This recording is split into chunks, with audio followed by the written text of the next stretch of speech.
बिनु सत्संग विवेक न होई, राम कृपा बिना सुलभ न सोई। नमस्कार, उदय इंडिया डिजिटल में आपका स्वागत है। मैं हूँ उपाली अपराजिता।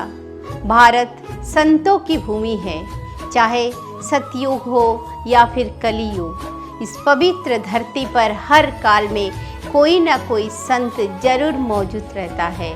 इन संतों की गाथा का श्रवण करना चाहिए, जिससे सनातन धर्म और उसकी शक्ति में विश्वास पैदा होता है, जो हमें धर्म के पथ पर चलने की ताकत प्रदान करता है। उदय इंडिया के इस प्लेटफॉर्म पर मैंने आपको कई संतों की कथा सुनाई है। इसी कड़ी में हम आपको आज रमन महर्षि की कथा सुनाते हैं, जिनके बारे में यह प्रसिद्ध था कि उनके स्नेह का प्रभाव शिष्यों पर तो था ही, हिंसक जानवर और जहरीले सांप तक उनके प्रेम भरे व्यवहार से अपना स्वभाव भूलकर उनकी आज्ञा मानते थे। रमन महर्षि का जन्म 30 दिसंबर 1879 को तमिलनाडु के तिरुचुल्ली गांव में हुआ था।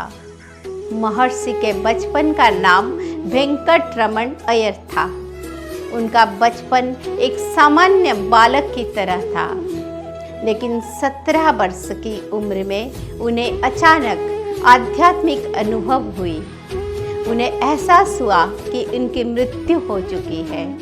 उनका शरीर एक शव की तरह सख्त हो गया है, लेकिन उनकी चेतना जीवित थी। उन्हें सब कुछ सुनाई और दिखाई दे रहा था, जबकि उनका शरीर शांत पड़ा हुआ था। रमन महर्षि ने अपने जीवन में घटी इस घटना को बाद में अपने शिष्यों को सुनाया था।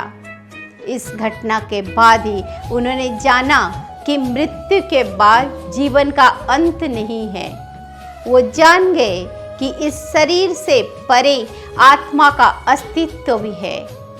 उनका अनुभव तर्क और विज्ञान की सीमाओं से परे था। उन्होंने बिना किसी साधना या गुरु कृपा के आध्यात्मिक चेतना की सीढ़ियां चढ़ ली थी। उनका अहंकार नष्ट हो गया था और किशोर वेंकट रमन एक ही क्षण में महर्षि रमन बन गए थे।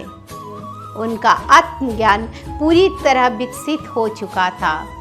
इसके बाद उनके जीवन में परिवार, पढ़ाई, रिश्तेदारों का कोई महत्व नहीं रह गया। वो तमिलनाडु के प्रसिद्ध मीनाक्षी मंदिर में जाते तो खुद को बेहद उल्लासपूर्ण पाते, लेकिन जब घर लौटते तो उन्हें उदासी घेर लेती थी। इसीलिए उन्होंने संन्यास लेने का फैसला किया, जिसके बाद उन्होंने एक चिट्ठी छोड़ी कि मैं ईश्वर की खोज में जा रहा हूँ, और अपने जन्मभूमि मदुराई से 400 किलोमीटर दूर तिरुवन्नमलाई की तरफ बढ़ गए। उन्हें इसके पहले घर से निकलने का कोई अनुभव नहीं था। वो पैदल ही अपने रास्ते बढ़ गए। वो भूखे प्यासे चलते रहे। रास्ते में किसी ने कुछ दे दिया तो खा लिए और थोड़ा विश्राम करके आगे बढ़ते रहे। वो तिरुवन्नमलाई पहुंचकर अरुणाचलेश्वर के मंदिर में पहुंचे और गर्भगृह में पहुंचकर ध्यानस्थ हो गए। वो कई सप्ताह तक इस मंदिर के हजारों खम्भों वाले हॉल में रहे, लेकिन बाद में ध्यान में विघ्न पड़ने पर एक भूमिगत स्थान में चले गए, जिसे आज पाताल लिंगम कहा जाता है। वहाँ पर वो एक लंबी ध्यान साधना में लीन हो गए, जहाँ चींटियाँ और कीड़ों ने उन्हें काटा और शरीर पर निशान बना दिया। बाद में मंदिर के श्रद्धालुओं को पता चला तो उन्हें निकाला गया। वो सभी सांसारिक तत्वों से निर्लिप्त हो गए थे। उनकी तपस्या और समाधि से प्रभावित होकर लोग उनके आगे आने लगे। उनके घर वालों को भी पता चला तो वो भी पहुँचे और रमन महर्षि से घर लौटने का आग्रह करने लगे, लेकिन उन्होंने इनकार कर दिया। इस दौरान रमन महर्षि लगभग मौन हो चुके थे। वो प्रश्नों के जवाब लिख कर दिया करते थे। इस दौरान कई महान विद्वानों ने उनसे मुलाकात की और अपने शंका का निवारण किया। रमन महर्षि की ख्याति सिर्फ देश ही नहीं, विदेशों तक भी फैल गई। उनसे मिलने वाले लोगों का अनुभव है कि जब वो रमन महर्षि के सामने बैठते थे तो लगता था कि जैसे समय थम ही गया है, सब कुछ शांत हो जाता था। उस असीम शांति का शब्दों में वर्णन नहीं किया जा सकता है।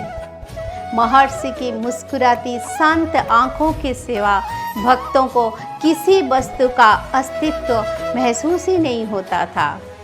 उनके आश्रम में हिंसक जानवर और जहरीले सांप खुलेआम घूमते थे, लेकिन किसी को नुकसान नहीं पहुंचाते। यूरोप के एक प्रसिद्ध लेखक पॉल ब्रंटन जब उनसे मिलने पहुंचे तो उन्हें रात में सोने के लिए पेड़ के मंचान पर स्थान दिया गया। तब वहां एक बेहद जहरीली सांप आ गया। ब्रंटन को लगा कि अब तो उनकी मौत निश्चित है। तभी रमन महर्षि का एक शिष्य वहां आया और कहा कि ठहरो बेटा। तो वो सांप वहीं रुक गया और मंचान से उतरकर चला गया। पॉल ब्रंटन ने जब शिष्य से पूछा कि यह चमत्कार उसने कैसे किया, तो उसने जवाब दिया कि यह रमन महर्षि के प्रेम भरे व्यवहार की वजह से हुआ है। रमन महर्षि का स्वास्थ्य 1947 में खराब रहने लगा। उनके हाथ का ऑपरेशन किया गया, जिस दौरान डॉक्टरों ने जब उन्हें बेहोश कराने को चाहा तो उन्होंने उन्हें रोक दिया और बिना बेहोशी या उस स्थान को शून्य कराए ऑपरेशन किया। महर्षि का कहना था कि यह तो शरीर है, वो मैं नहीं हूँ। रमन महर्षि उस दौरान पूरे चैतन्य अवस्था में अपने हाथ के घाव को काटे जाना देखते रहे।